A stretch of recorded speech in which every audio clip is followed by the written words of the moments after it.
Oi, eu sou a Rafaela, professora de História aqui do município do Rio de Janeiro. Sou uma mulher branca de cabelos curtos e escuros. Hoje estou usando uma blusa azul com diversas plantas bastante coloridas. E bem-vindo à nossa aula de hoje. Vamos começar essa aula falando, na verdade, sobre cinema. Você gosta de ir ao cinema? Bem, quem sabe nem necessariamente ir ao cinema, mas ver um filme, uma série em casa. Bem, então vamos lá. Hollywood, ela vai sempre explorar bastante a temática da guerra. Segunda Guerra, a Guerra das Coreias, mas hoje vamos falar de uma guerra especial, uma guerra sem conflitos. Como assim? Justamente, vamos falar sobre a Guerra Fria. Muitos filmes e séries foram feitos sobre essa guerra. Inclusive, fica uma dica aí. É bom você procurar um filme sobre Guerra Fria para entender bastante sobre esse tema. O cinema ajuda muito no estudo da história. E alguns desses filmes já até viraram clássicos. Por exemplo, quem nunca ouviu falar do James Bond? Bem, mas primeiro vamos começar a entender esse nome.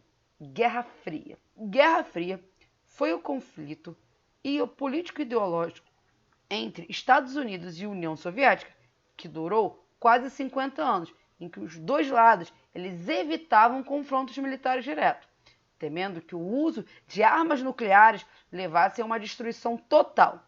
Bem, mas para alcançar esses seus interesses, esses dois usavam de espionagem, violência, propaganda, ou seja, conflito direto não teve, mas teve bastante outros conflitos, né? Bem, ela se chama assim justamente porque Estados Unidos e União Soviética nunca chegaram, a um confronto de fato. Então, para a gente entender aspectos econômicos, militares, políticos desse período, vamos prestar bastante atenção na aula de hoje. Durante a Segunda Guerra, tanto os Estados Unidos, tanto a União Soviética, estiveram do mesmo lado na luta contra o nazismo. O nazismo foi um grande inimigo que uniu vários outros que já eram inimigos entre si. Terminando a Segunda Guerra, no pós-Segunda Guerra, aí esses dois romperam e seguiram caminhos radicalmente opostos. A discórdia entre eles era de natureza ideológica e econômica. Enquanto os Estados Unidos representavam, por exemplo, o capitalismo, a União Soviética defendia justamente o comunismo. Mas vamos entender o que são essas palavras tão importantes no dia de hoje? Então, no slide tem um resuminho para vocês entenderem o que é esse capitalismo e o que é o comunismo. Mas a gente tem que pensar em outras coisas também que ajudam a gente a entender assunto tão complexo. Por exemplo, no comunismo se pressupõe o quê? A igualdade, ou seja, ninguém teria propriedades privadas, ninguém seria dono de algo. Por exemplo, não teria um grande fazendeiro, não teria um grande banqueiro. Tudo pertenceria à própria sociedade. Já no capitalismo, a gente tem um sistema oposto, onde você pressupõe que poucos têm muito. Como, por exemplo, pressupõe uma ideia de propriedade privada, uma ideia de que existem bancos, escolas privadas, a escola tem dono, um banco tem dono, uma fazenda tem dono. Isso não pertenceria à sociedade em si, mas a uma pessoa apenas. Vamos entender como a Guerra Fria aconteceu? Como eu falei, Os Estados Unidos saíram da Segunda Guerra fortalecidos principalmente pelo comércio de armas e pelo domínio tecnológico da bomba atômica. A União Soviética também terminou o conflito como uma superpotência.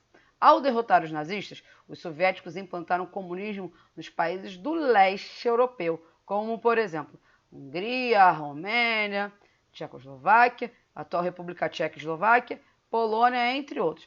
Vamos olhar o mapa para entender mais ou menos isso? Antes mesmo do fim da Segunda Guerra, os líderes dos países vencedores, como por exemplo Churchill, que era da Inglaterra, Roosevelt dos Estados Unidos e o Stalin da União Soviética, eles vão se reunir na Conferência de Alta e decidiram que a Polônia e outros países do leste europeus, libertados do nazismo, ficariam com a União Soviética, o que aumentou sua área de influência.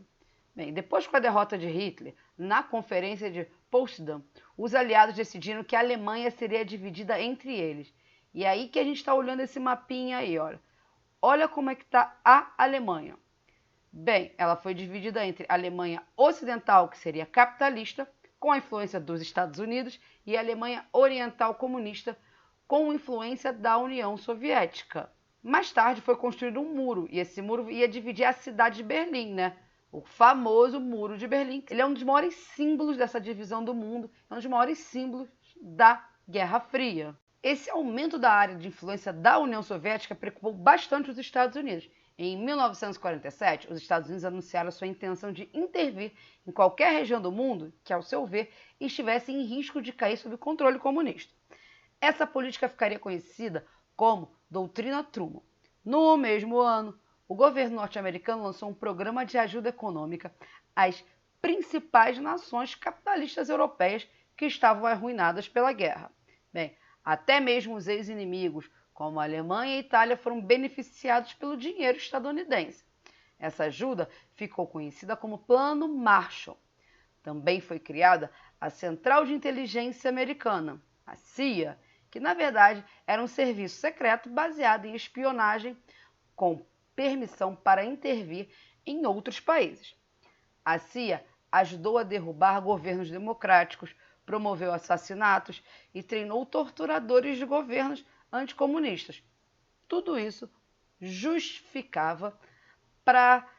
uma justificativa de impedir a expansão do comunismo pelo mundo. Os Estados Unidos também organizou uma aliança militar com os principais países capitalistas da Europa Ocidental e o Canadá, chamada de Organização do Tratado do Atlântico do Norte, a famosa OTAN, que previa que qualquer ataque a um de seus membros seria considerado uma agressão a todo o grupo. Era um grande recado à União Soviética, né? Vocês perceberam. E aí, em 1949, os soviéticos criaram um programa de recuperação econômica parecido com o Plano Marshall, o Conselho Econômico de Assistência Mútua, conhecida como Comecon. A União Soviética não ia ver isso tudo acontecendo e não ia reagir, né? Por isso, ela também criou uma agência destinada a promover operações secretas no exterior e organizar serviços de espionagem, a KGB, né? Que era a sigla para Comitê de Segurança do Estado. No âmbito militar, anunciou a formação do Tratado de Amizade, Cooperação e Assistência Mútua, conhecida como Pacto de Varsóvia. Assim como a OTAN, o Pacto de Varsóvia representava uma aliança militar em que os países comunistas se comprometiam a defender conjuntamente caso um dos países membros fosse atacado. Então você tem o Pacto de Varsóvia e você tem a OTAN. E aí essa competição entre as superpotências vai nascer daí uma grande corrida armamentista. E aí foi o início dessa Guerra Fria mesmo. Isso porque ambos os países tinham uma capacidade bélica nuclear para destruir o mundo, até mais de uma vez, né, com suas bombas atômicas. Bem, além da corrida armamentista, que a cada dia mostrava que um conflito real poderia destruir o planeta, tanto a União Soviética quanto os Estados Unidos procuravam, né, obter a hegemonia mundial, também através de disputas tecnológicas. Vamos olhar o slide para começar a entender isso? Vamos lá, galera. Uma das principais disputas entre Estados Unidos e União Soviética era pelo espaço. Era uma corrida espacial. Cada um dos países queria mostrar superioridade perante o mundo. Na disputa, os soviéticos foram os primeiros a enviar um homem ao espaço. Você está vendo aí o Yuri Gagarin. Já os Estados Unidos conseguiram levar até a Lua. Mas essa disputa exigia altos investimentos do Estado, provocando um aumento de impostos pagos pelos cidadãos, além de causar sérios prejuízos ao meio ambiente, como vemos até hoje. Ao mesmo tempo em que investiam mais e mais em armas destrutivas, os governos dos Estados Unidos e União Soviética também apoiaram movimentos armados, principalmente na África e na Ásia. Bem, a União Soviética investia em países contrários aos domínios imperialistas dos países capitalistas. Em contrapartida, os Estados Unidos financiavam governos autoritários por toda a América Latina, inclusive, nós aqui do Brasil, que por 22 anos tivemos um regime civil-militar no poder. Bem, isso tudo sempre com a justificativa de uma ameaça comunista que, na verdade, aqui, por exemplo, no Brasil, nunca nem existiu. Nesse período, a gente vai destacar dois países que eram explorados justamente por potências imperialistas e adotam um regime comunista de Estado. Então, vamos falar um pouquinho da China e de Cuba. Então vamos lá? Vamos começar a falar um pouquinho da China? Na China, os membros do Partido Comunista liderado aí pelo Mao Tse-tung iniciaram a chamada Longa Marcha para o norte do país, buscando organizar o Exército Vermelho que, além de ações militares, faziam propaganda dos ideais socialistas por todo o país. Isso fez com que o povo chinês apoiasse um governo que implementou o regime comunista em 1949. Até hoje, a China é um país de um partido único e tem uma política socialista. Na economia, a China tem uma política externa capitalista. Em 2020, a China anunciou a erradicação da pobreza. Agora, vamos ver um pouquinho do exemplo do nosso vizinho aqui de continente, Cuba? Bem, em Cuba a revolução também contou com apoio popular. Isso porque a situação do povo cubano era de muita pobreza. Então, na década de 1950, o país era governado por Fulgêncio Batista, porta-voz da elite latifundiária cubana, que era submissa aos interesses estadunidenses. A emenda Platt, um dispositivo constitucional, garantia que os Estados Unidos pudessem intervir na ilha quando quisessem. Insatisfeito, um advogado chamado Fidel Castro e um médico chamado Ernesto Che Guevara, entre outros, organizaram um movimento revolucionário contando com a adesão dos camponeses que aprenderam táticas de guerrilha. Os revolucionários tomaram a capital em 1º de janeiro de 1959. Ao assumir o poder, os revolucionários puseram em prática várias medidas de grande impacto, como reforma agrária, a estatização das empresas e bancos. Além disso, os revolucionários desenvolveram um trabalho de sanitarização, alfabetização e ajuda médica para a população. Em 1962, o governo estadunidense e outros países da América decretaram um bloqueio econômico a Cuba, sob a alegação de que o regime revolucionário cubano intervia na ordem dos outros países. Por essa época, os Estados Unidos instalaram mísseis na Turquia, em uma região próxima à fronteira da União Soviética. A União Soviética revidou instalando mísseis nucleares em Cuba, que ficava a cerca de 150 quilômetros dos Estados Unidos. O governo americano anunciou que não aceitaria a instalação desses mísseis. Vai gerar o que a gente vai chamar de crise dos mísseis. A população mundial entrou em pânico, pois temia que o incidente provocasse uma guerra nuclear. Após 13 dias de tensão e negociações, as embarcações soviéticas mudaram rumo. Um acordo entre essas duas potências aconteceu. O governo da União Soviética aceitou formalmente não construir a base de mísseis em Cuba, em troca do governo dos Estados Unidos se comprometerem a não invadir nem apoiar futuras invasões à ilha governada por Fidel Castro. Essa foi a chamada crise dos mísseis. Junto a todas as ações econômicas e militares, o período da Guerra Fria também é marcado pelo uso da propaganda ideológica. Bem, você vai ter produção de peças de propaganda, cartazes, cartilhas, filmes.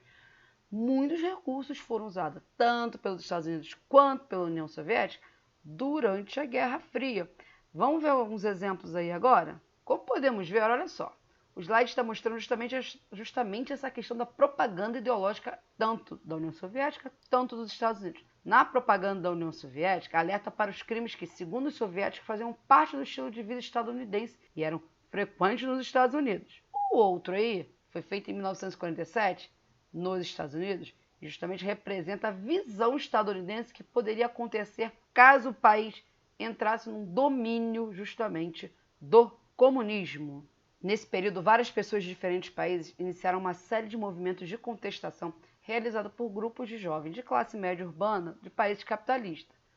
Mas não só eles. Esse movimento a gente vai chamar de contracultura. E justamente esses jovens vão promover manifestações, adotar atitudes contestadoras, como a organização de comunidades hippies, a luta pela igualdade racial, o movimento feminista, o movimento indígena, entre outros. Vários movimentos vão surgir justamente como uma resposta a todo esse contexto da Guerra Fria.